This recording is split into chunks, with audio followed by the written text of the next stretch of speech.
Braves and baseball fans, it's time to take a trip from coast to coast across Major League Baseball. There it goes, a long drive. If it stays fair, home run. One strike away. Sandy into his windup. Here's the pitch. Swung on and missed a perfect game. Fly ball deep left center. Grissom on the run. Yes! The Atlanta Braves have given you a championship. Listen to this crowd. Left side, Swanson to first. Braves are world champions. Braves and baseball talk, straight from the diamond. Here's Grant McAuley. Hello and welcome to another edition of From the Diamond. As always, I am Grant McAuley, joining you after a rough road trip for the Atlanta Braves that we're going to dig into and talk about some of the losses that extend far beyond, unfortunately, the field as the Braves really hit, I would say, their first notable rough patch, but are still holding on to the largest divisional lead in all of baseball, and baseball's best record is, of course, something the Atlanta Braves have been holding on to for the majority of this season. But that does not mean that there will not be challenges, and the Braves, they found out all about that on this most recent two-city road trip. The Braves had challenges of all types. They had challenges on the field. They had challenges with travel. They had challenges with the weather. And they had challenges with injury, which is something we've talked about a time or six this season, and we're going to have to talk about even more because the Braves suffered injuries to two major players.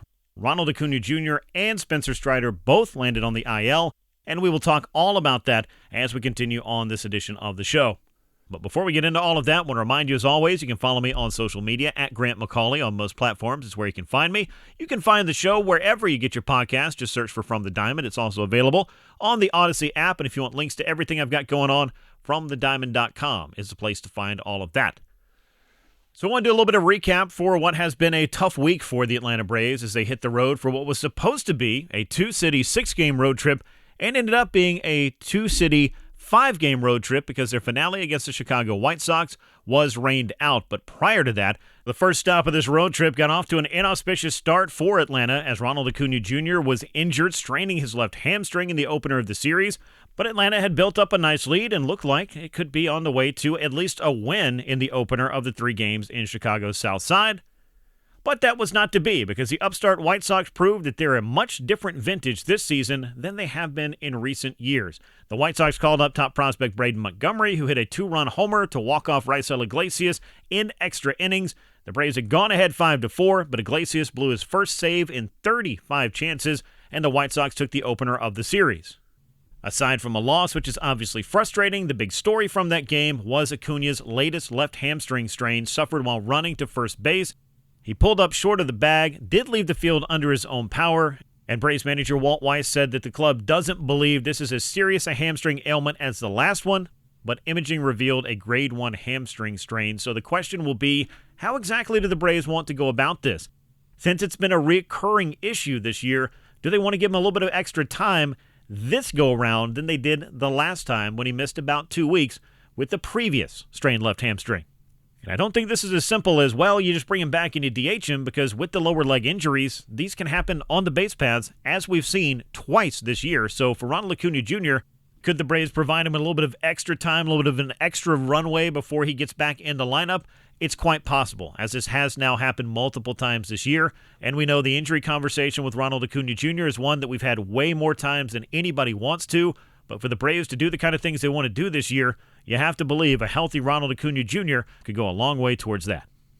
In Game 2 of that series, you had Chris Sale going out there and doing what I would refer to as Chris Sale-type things. But the offense was stymied by Davis Martin and the White Sox in a 2-1 loss. And just like that, the Braves had lost just their third series of the season. So that was back-to-back disappointments. The Braves were looking to salvage the finale of that series, but were unable to even get that game in, as Thursday's game was washed away and will have to be made up later on in August on a shared off day by the two clubs. The next stop was New York, and you were thinking with your first look at the New York Mets and just one glance at the standings that you might know how this one was going to play out, but unfortunately for the Braves, it got off to the roughest of rough starts as Friday night's game was delayed by weather. And then once it was able to get underway, Spencer Strider was under siege immediately as the Mets began launching home runs off of him, highlighted by a grand slam by Bo Bichette. But all of that became secondary when Strider was forced to leave the game in the fourth inning as his fastball velocity dropped to under 90 miles an hour.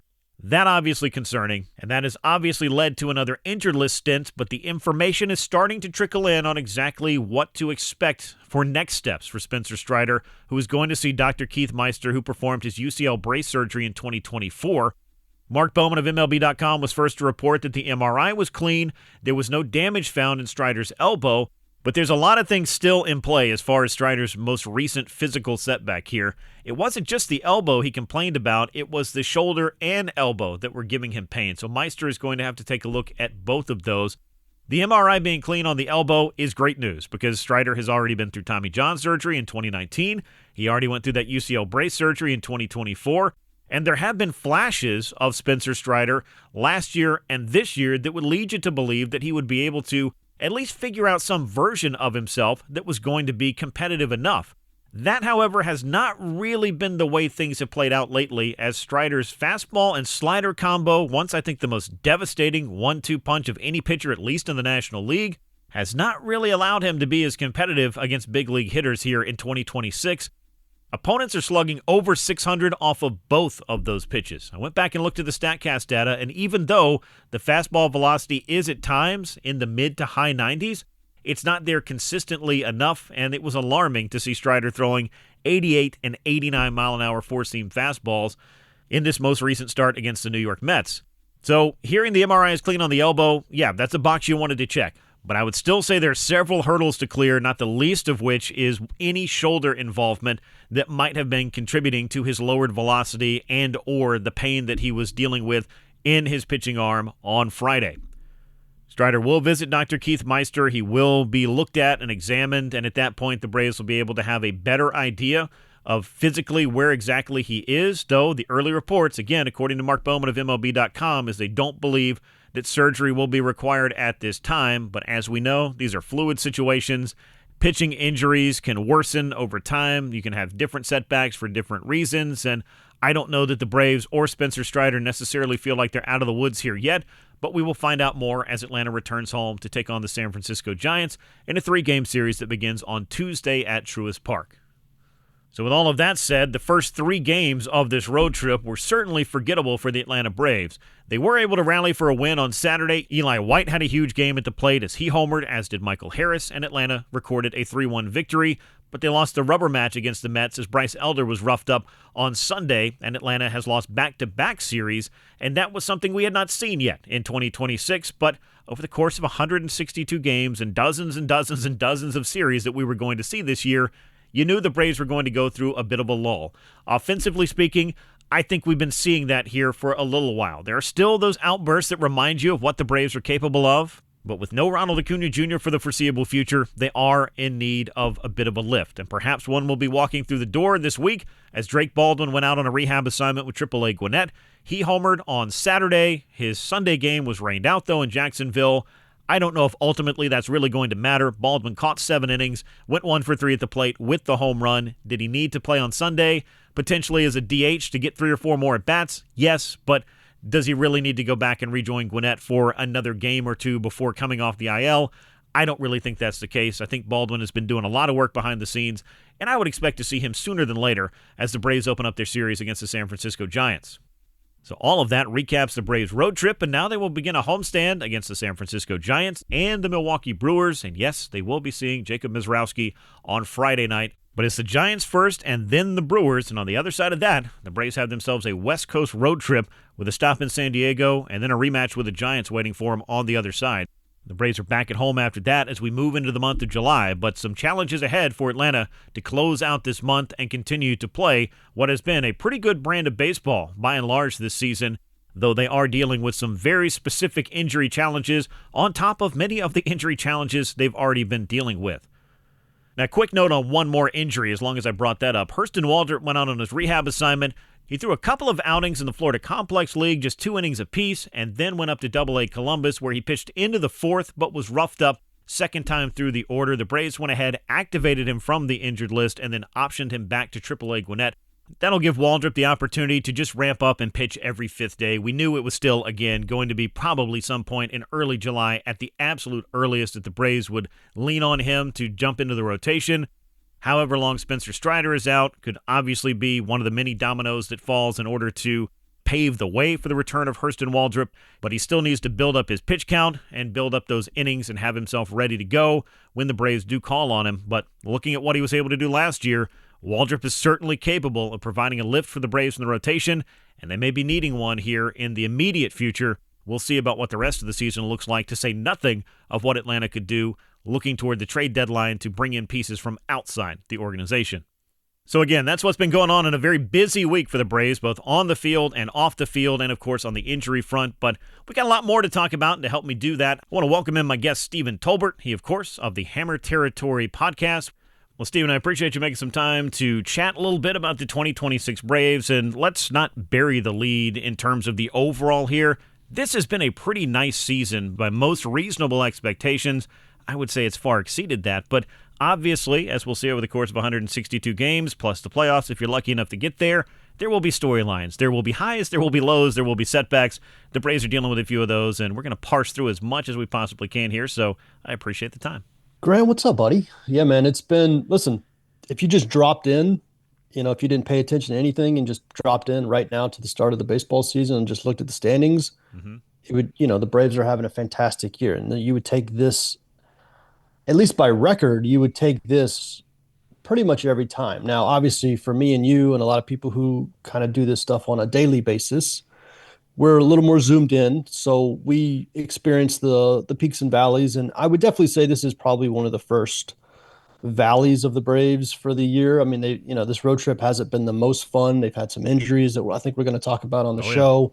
But yeah, I mean, overall, and we kind of stress to people, you do have to zoom out every once in a while and just understand that 162 games, you're going to have weeks that aren't great. You're going to have moments and narratives that aren't great, but on the whole, I think this has still been an extremely positive start to the Braves season. Yeah, I mean, I think that, like you said, you'll take this every single time in terms of record. Now, on the flip side of that coin, if I were to say, show you the Braves starting lineup for this weekend in New York, or tell you about who's not available to them, who's not in the rotation, who's not in the lineup, and I were to make you do a blind guess of what the Braves record is at this point of the year, and you don't know anything other than to have those little pieces of information, you might be thinking the Braves' record is the opposite of what it is. So they have overcome a lot. I think there's a lot to be said for what the coaching staff has been able to do. Obviously, what the players have been able to do, some bounce backs from some very necessary bats and some very good pitching on the whole, despite a whole bunch of injuries that felt like they started pretty much on day one of spring training. We're going to table the pitching injuries, at least for a moment, and talk about something good, though. I want us to start in a good place, and that good place is Michael Harris II, and he has really put things together this season. I think that I've gotten, over the past few years, a little bit of flack from people at times, because every year they say, well, who's your Braves breakout candidate? And I'll say, I think it's Michael Harris II. And they'll say, wait. He won the Rookie of the Year. How can he be a breakout candidate? He already broke out. I'm like, no, but I think there's another level to Michael Harris II. We've seen him steal 20 bases. We've seen him hit 20 homers. We haven't seen him put a consistent year together. Injury has been part of that. And then some, I would say, bad habits at the plate, and the inability to make some adjustments in a timely manner anyway, if we want to be nitpicky about it. But he did start to figure it out last year, and he's moved that into 2026. And when I asked Walt Weiss about this, he said one thing is the difference between Michael Harris that we saw, say, last year in the first half and the Michael Harris we've seen since then, and especially this year, and that one thing is swing decisions. He's making better decisions about the pitches he's swinging at. Doesn't mean he's going to stop swinging, doesn't mean he's going to completely change who he is, but he has been able to upgrade in that department, and I think that's really the absolute best way to, if you just had to put your finger on one thing that's the difference between Michael Harris that struggled and Michael Harris succeeding, is he's swinging more so at the pitches that he needs to, and he's doing some maximum damage as well. Yeah, and it's that last part that you just said that is, with guys that swing a ton, and the Cubs go through this with Pete Crow Armstrong a lot. You're going to see peaks and valleys because that's just the nature of swinging at so many pitches. The key to success is when you get a good pitch to hit, what are you doing with it? And for Mike, the first 2.5 months, and we saw in yesterday's game, in the 8th inning of yesterday's game, he got one pitch in the strike zone in that at bat, and he hit it over the fence. And that's that's pretty emblematic of his season so far. That yes, he's still swinging a ton. Would I like him to take more walks? Of course, I would like him to take more walks. But when he is swinging at pitches in the zone, not only making contact, but he's doing maximum damage. I mean, he's on pace for almost 30, 35 home runs right now. Close to 100 RBI. Yeah. Yeah. And so, I do think there's going to be probably a period where he, is going to go through a little bit of a valley the way Pete Crow Armstrong does at some point. But the key to Mike, if you're going to swing at everything, what you have to do is when you get pitches to hit, you have to do maximum damage. And the guy hits the ball. I've talked about this a lot. The guy hits the ball so hard. His average exit velocity this year, is 93 miles an hour, which is insane. That's an insane number. That's like Ronald Acuña Jr. level, like contact, Matt Olson level contact from a guy that's not that big. He's just got incredible technique. He's got a beautiful swing. And right now when he's getting a pitch to hit, he is crushing it. And that is, if you're going to run this type of profile, that's the key to success. Yeah, he's a sneaky strong hitter as well. It's kind of fun to watch him when he gets locked in because he does almost make it look effortless, but I can assure you, as you well know, this game is very hard. There's nothing that doesn't require effort at some level on a daily basis. And really, as you look at what Michael did and moving his hands back into that upward position that he came up and briefly had before he dropped them down, he had so much success. And I was talking to Michael last year about this on, okay, well, surely there were a lot of conversations about adjustments you could make. And I followed up with Tim Hires a little bit earlier this year, just kind of talking about adjustments and how sometimes hitters are, I guess, reticent to make that adjustment because something's worked for them for so long. And not everybody shows up in spring training like Cal Ripken Jr. did for the final 6 or 7 years of his career with a whole new batting stance, doing all kinds of crazy stuff. Some guys like to just have that consistency, and they believe that it will work itself out over the larger sample size of a full season. But ultimately for Michael, at least that adjustment was something that was comfortable to him from before. So he really didn't have to change himself altogether that much. And I think that's kind of been the difference in just making change for the sake of change or making something that could really benefit you. And that seemed to have unlocked something for Michael Harris. Now, we do have a few not fun things to talk about, obviously, and most of them are injury related. And we're going to start with what could really be the worst one of all. That's Spencer Strider. He is going to see Dr. Keith Meister and have his arm examined after leaving his start on Friday against the Mets. His fastball velocity dipped down into the high 80s, and Strider said he was dealing with both elbow and shoulder pain or discomfort. I don't need to tell you this, or really anybody listening, how discouraging that really sounds. We don't want to pass judgment on it before you really get some kind of diagnosis, but Strider has had Tommy John in the past. Meister performed the UCL brace in 2024. Reader's Digest version for everybody, Strider has not been the same pitcher since he came back from his second major elbow procedure. I was looking inside the numbers here, and it wasn't just his Friday start and some concerning velocities. He's also become very homer-prone, and big league hitters are not letting him get away with not being the optimal Spencer Strider, slugging over 600 against his slider, slugging over 600 against his fastball. Those were his best weapons, Steven. It just hasn't looked like Spencer Strider, though there have been flashes last year and this year that he can do it. It's been nowhere close to the consistency it needs to be. Yeah, this is, there's a segment of Braves fans that do like to cling on to the negative as much as possible. This is the one that is probably the hardest to look at right now because, listen, when the Braves did not go add anything significant in the rotation in the offseason, it was very clear that the most important name in the rotation was Spencer Strider because everybody knew what you were going to get from Chris Sale. You were going to get ace-level pitching. But everything after Chris Sale was going to be a question mark. Mm-hmm. And the Braves have gotten just a miracle work from Bryce Elder and Martin Perez this year, which is why they have the record they have. But if you're looking into like getting into the postseason and making a World Series run, like dominant starting pitching is a huge part of that. And the guy that had that potential along with Sale was Strider. And we just haven't seen it this year. And it started, he had I think he had the oblique right at the beginning of spring training, or right at the end of spring training. Yeah, right before the season started, that set him back. And then he came back, and he's just never. There's been flashes, but what Spencer used to hang his hat on was he could throw that fastball anywhere in the zone, and guys couldn't hit it because he was throwing in 101 miles an hour. And now, he throws 95, 96. And I know he's talked a lot about the induced vertical break and how that's more important than the velocity, but I mean, the proof is in the pudding. Like the fastball just isn't the same pitch it used to be. And when the fastball is not the same pitch it used to be, that means you have to be better at locating. And Spencer's never had to be a, pinpoint locating kind of pitcher. He's always been able to just anywhere in the zone, I can throw it. If I throw it over the little white plate, they're not going to hit it. Mm-hmm. And now he has to be a much more precise pitcher. And then on top of that, now we're dealing with another potential elbow injury, another potential surgery. He's meeting with the famous surgeon who's done a bunch of elbows. He did Spencer's last procedure, the brace procedure, like you said. It's not good. And I'm not going to pretend otherwise. I do feel like we're going to get some pretty tough news here pretty soon. I would love to be wrong. Maybe it's, just some inflammation that will calm down. Maybe the report from the surgeon will be everything still looks good. And, you just need a little rest. But the problem for Spencer is that even if he is healthy, I'm not sure this version of Spencer Strider is what the Braves were hoping for or expecting.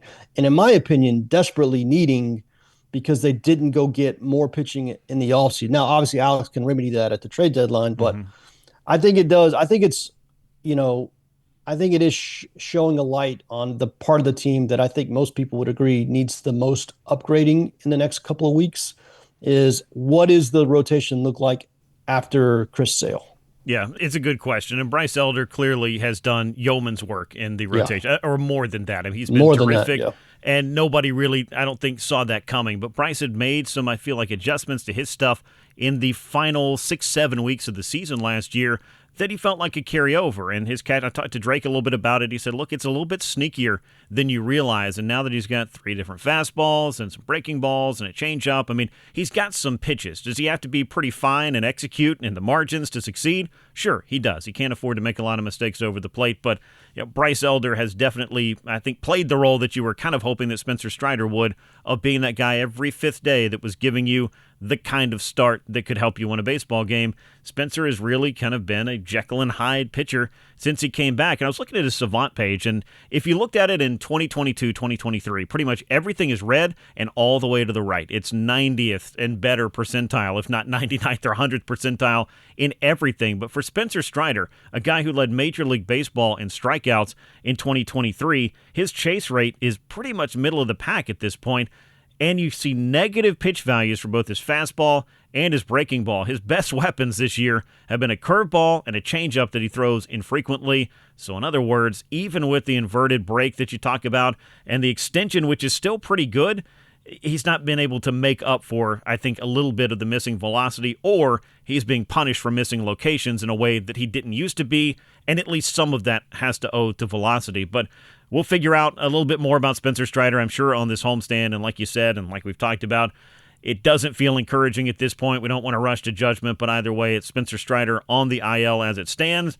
How long will he be out is a great question, and you couple this with some of the other things going on in rotation. There have been some positives. I think J.R. Ritchie has the stuff to be a positive in this. I'm curious if this changes the Braves' outlook on Didier Fuentes, who has been working exclusively in relief except for one start early in the year.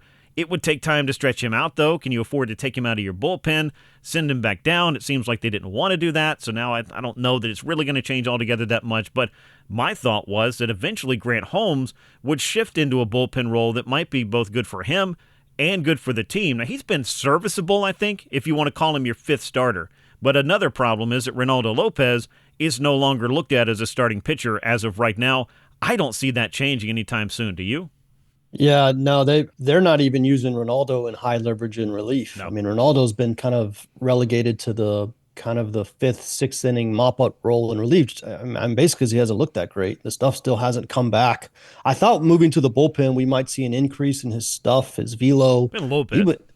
Yeah, and he was, 3 years ago, I think it was, he was a reliever throwing 101 miles. I mean, he was a nasty reliever, and we just haven't seen it. Grant Holmes, before the Strider stuff, I thought at some point they might switch Holmes and Fuentes and put Holmes in the bullpen and put Fuentes back in the rotation. But like you said, to stretch Fuentes out is going to take 3 weeks or so. You got to basically send him down, stretch him out, or you start doing some piggyback starts. I mean, there's ways to do it at the major league level. It is a little tricky, but without Strider now, I don't know if you can afford to take Grant Holmes out of the rotation. Is he a great starter? No, he's probably more of a reliever in terms of profile, but you're kind of quickly running out of options in the rotation.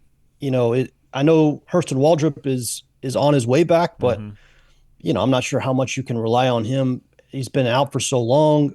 What is J.R. Ritchie going to consistently give you? He did really well in that relief start with Spencer a couple days ago, but we saw when he was in the rotation the first time, there's ups and downs, just like with any 22-year-old pitcher. So, yeah, ideally Holmes would be in the bullpen, but with the Strider news, with the arms they already lost in spring training, the one good news is they have built themselves up such a lead, and this is the benefit of playing, almost 700 baseball for 2 months, is that you can afford to coast for a little bit. Like, you can't just pack it in, but you can afford to. You don't have to play elite baseball for the next month.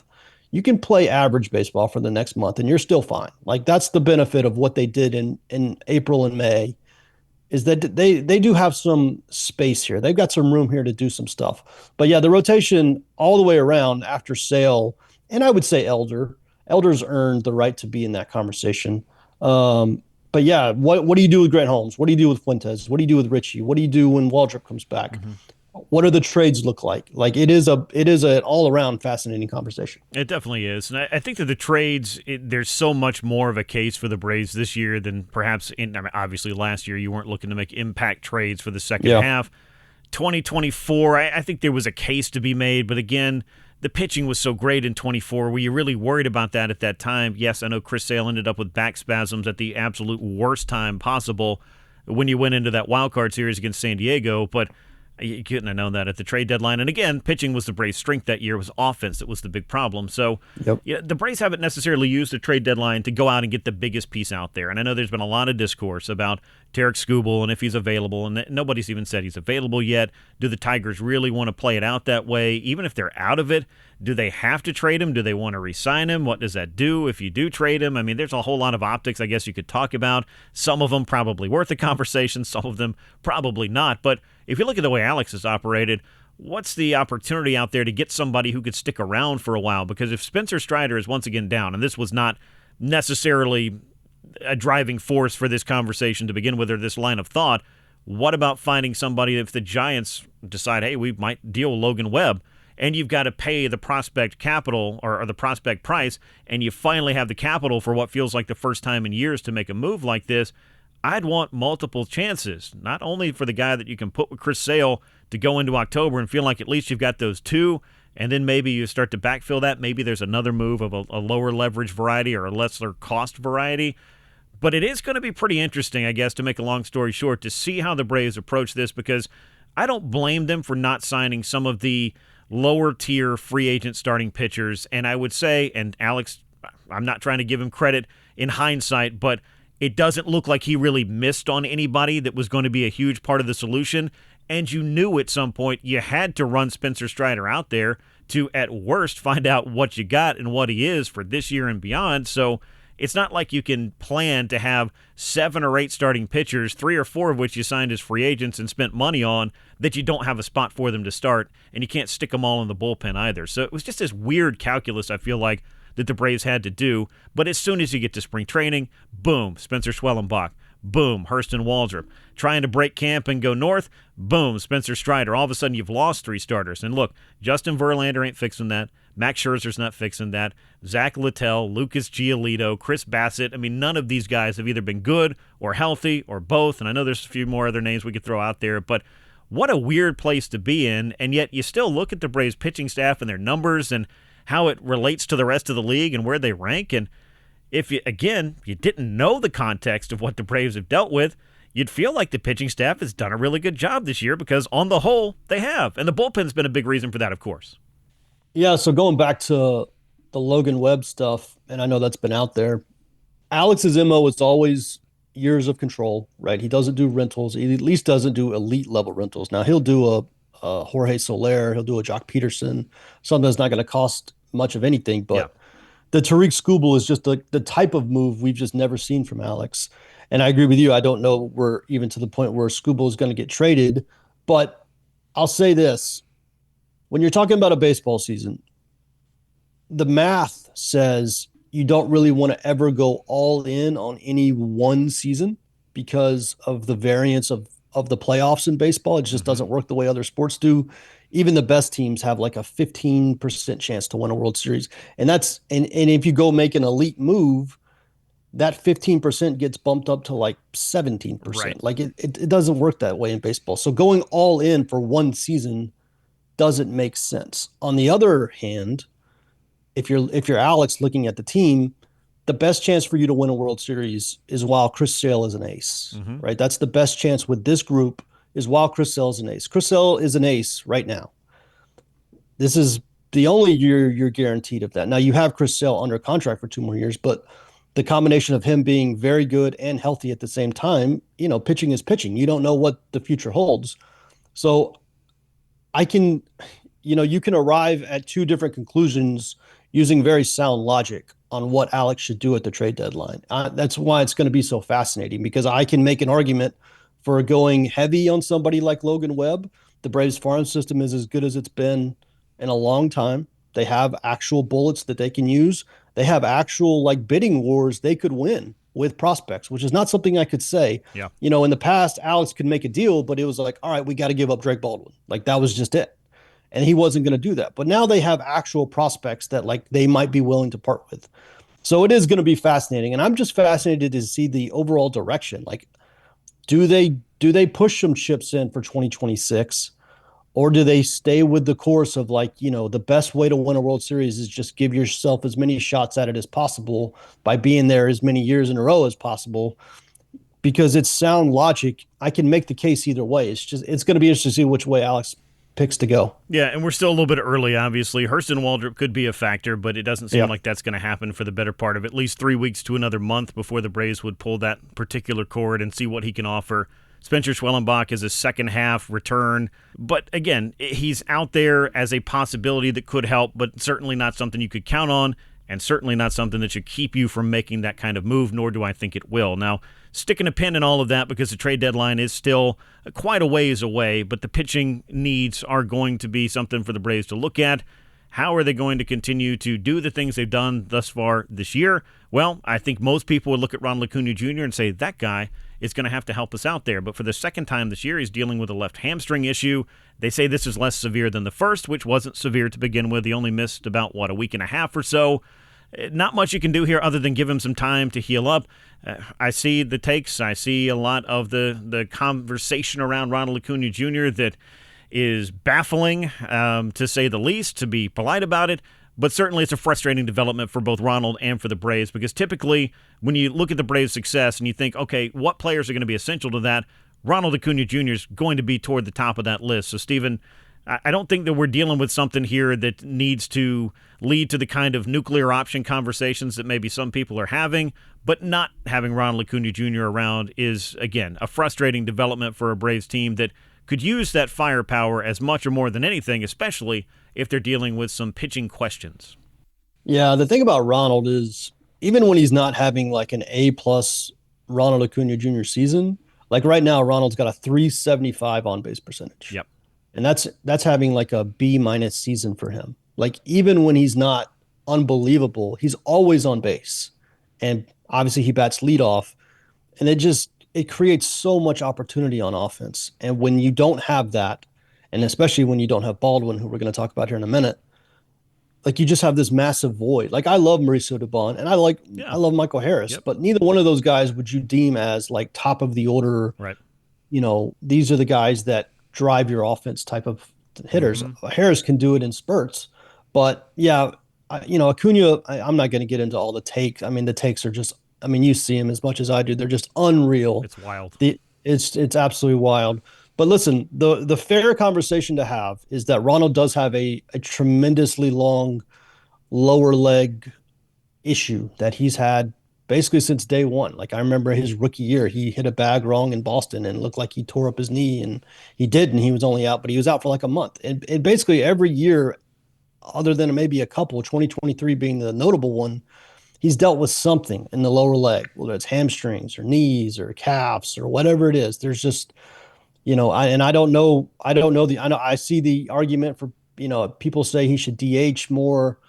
but the last like 3 injuries he's had were running the bases. Right. Even if you DH, you got to run the bases. Correct. So like I understand the argument for DH because he's not the best right fielder in the world, but like you still got to, on a baseball field, you're going to run. So,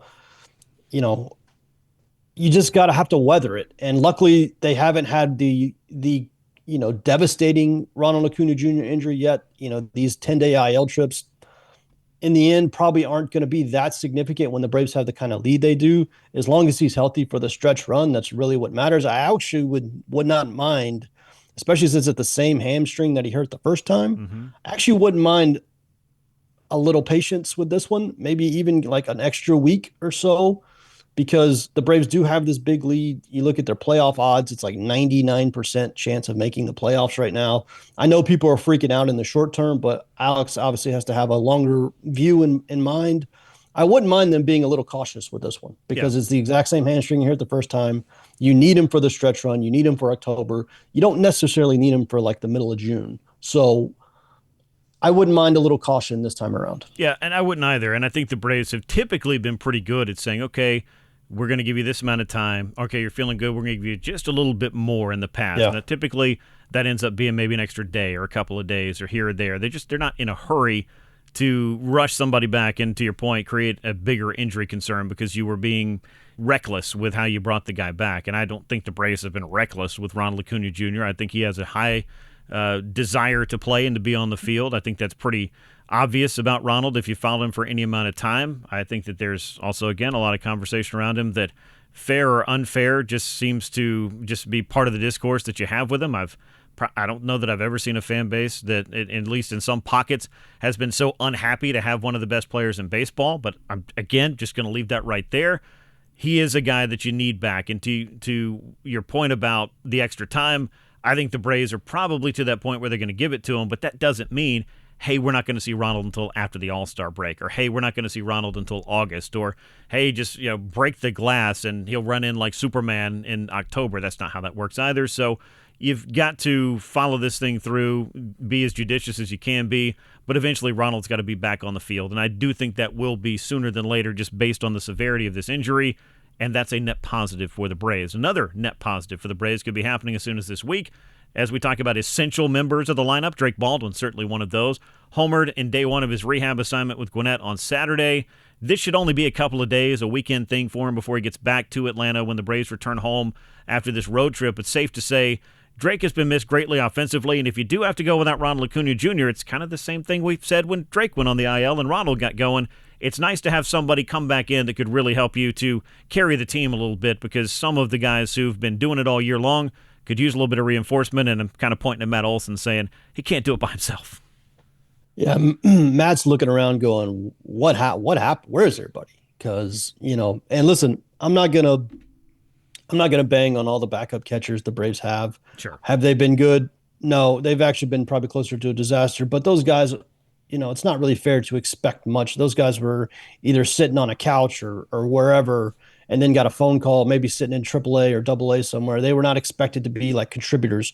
But the bottom line is the Braves catching situation since Drake Baldwin went out has been pretty awful. I think they have like less than 10 hits between all of them since Drake's been out. So it's going to be lovely to have him back. I agree with you. I do think it's going to be a pretty quick rehab.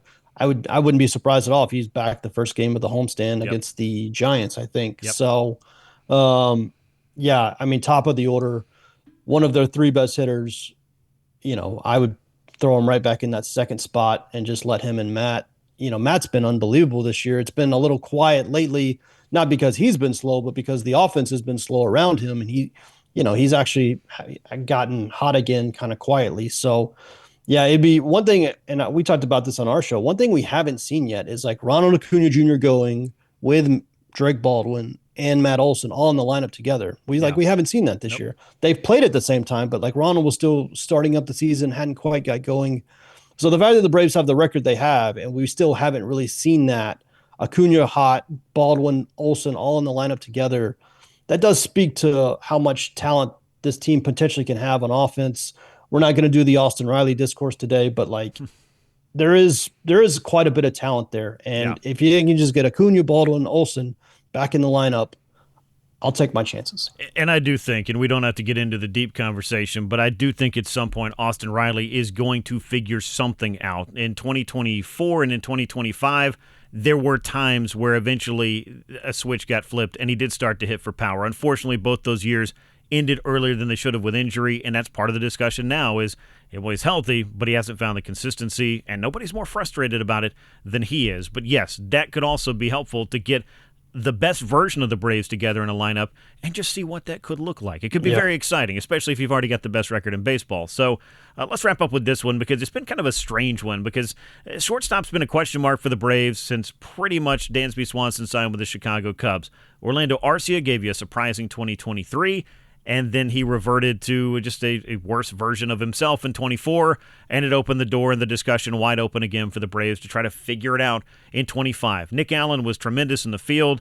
He could not offensively give you anything, so that wasn't a solution. Ha-Seong Kim comes in late in the year, shows you some flashes of the useful player that he was in San Diego, and you think, okay, maybe that's a guy, even if not long-term, that you could bring back and could be a solution here, and the Braves did bring him back. And then he hurt himself in the offseason, missed all of spring training, missed a bunch of time early in the year, had a very quick rehab assignment of, I think, less than 2 weeks, and was thrust into a major league job for a club that had the best record in the game. And I don't know that that necessarily is what he's out there thinking about, but long story short, we have not seen a very good version of Ha-Seong Kim at all this year. Offensively, he's been trying to figure it out. The Braves have been giving him, I think, ample time out of the lineup to work on stuff, to try to maybe alleviate some of the pressure and the expectation, but there's only so long as a big league hitter you can walk up to the plate and look at a 50-foot screen in center field and notice that you're batting under 100 at this point of the year and not feel some kind of way about it. So I'm just curious for you. I think Ha-Seong Kim still has all of the tangibles and intangibles to be a useful piece for the Braves this year. I'm guarding my expectations about what exactly that looks like, but I think that there's a better player in there than the one we've seen over the first month plus that he's been back. But I also understand that the Braves can't necessarily afford to let him go out there and flounder when they do have other options that they can play at the position. What have you thought of this whole situation since Kim's come back? Mateo, Dubon, the versatility that you've got is helpful, but you need Ha-Seong Kim to do something, right? Yeah. You know, my first thought was I've been impressed at the freedom that Alex Anthopoulos gives Walt Weiss to sit a $20 million player on the bench. There are GMs that won't do that. They'll be like, hey, I gave this guy a lot of money. We need to see what's what. And it's not like they haven't played him at all, but you know, Ha-Seong Kim has gotten a number of days off in favor of Mateo and Dubon simply because Mateo and Dubon are putting up better at bats. Yeah. Now, I do think there's a version of this team that is, I think the best version of this team at some point in this year is with Ha-Seong Kim hitting like the player he was not even 2 years ago.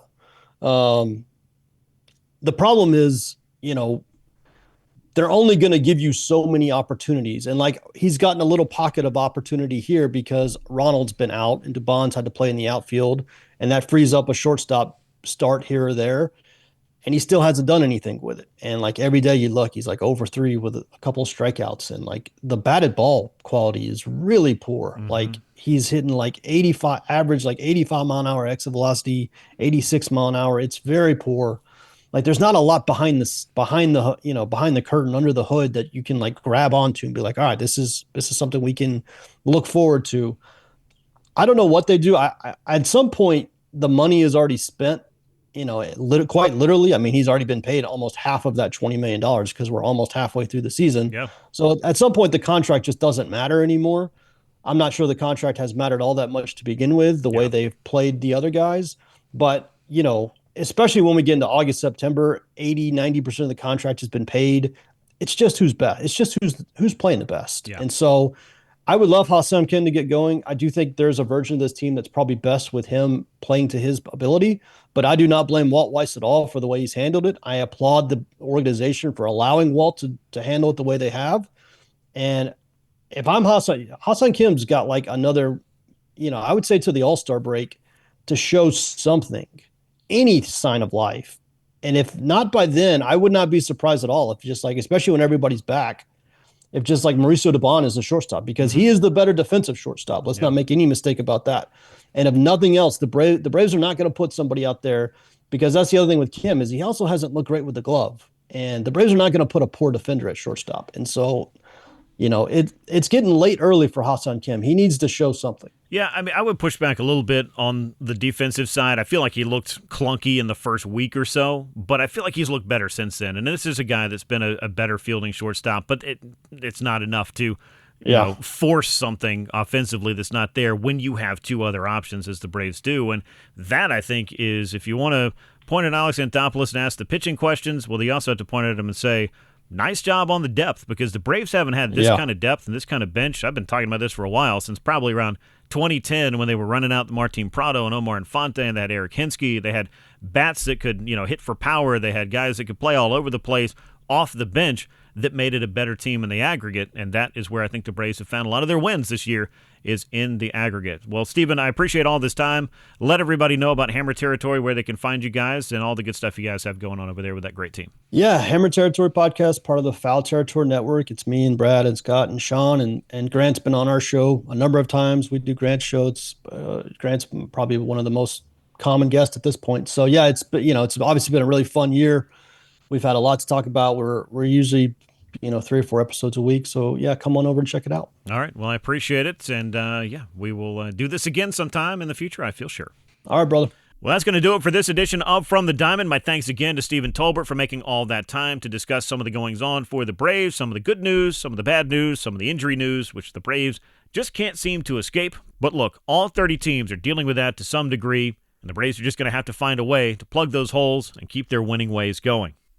Again, up next for the Braves is 3 games against the San Francisco Giants. It starts Tuesday night at 7:15. It'll be Grant Holmes, the righty for the Braves, 4-2 with a 4.05 ERA, facing off with Adrian Hauser. The San Francisco righties just 2-6 with a 5.54 ERA.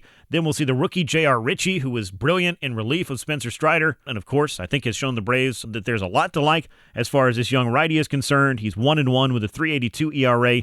He'll face off against San Francisco lefty Robbie Ray, who's 4-6 with a 4.42. And then Martin Perez, one of the pleasant surprises for the Braves in 2026, and there have been quite a few of them. He will be taking on Landon Roop. Perez is 5-3 with a 2.90 ERA. Roop is 5-7. The righty has a 4.24 ERA. After that, it'll be 3 games against the Milwaukee Brewers. It'll be Jacob Mizorowski who's going to be starting Game 1 of that series.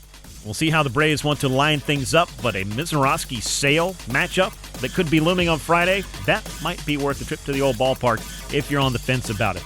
But that's what's coming up for the Braves. It is a 6-game homestand, Giants and Brewers, then out on the road, Padres and Giants, then back home to face the Cardinals and the Mets as the month of July will be upon us before you know it. And the next stop after that, of course, is the All-Star break. And the stop after that, I'm sure everybody's kind of thinking about it at this point, is the trade deadline, which comes up on August the 3rd.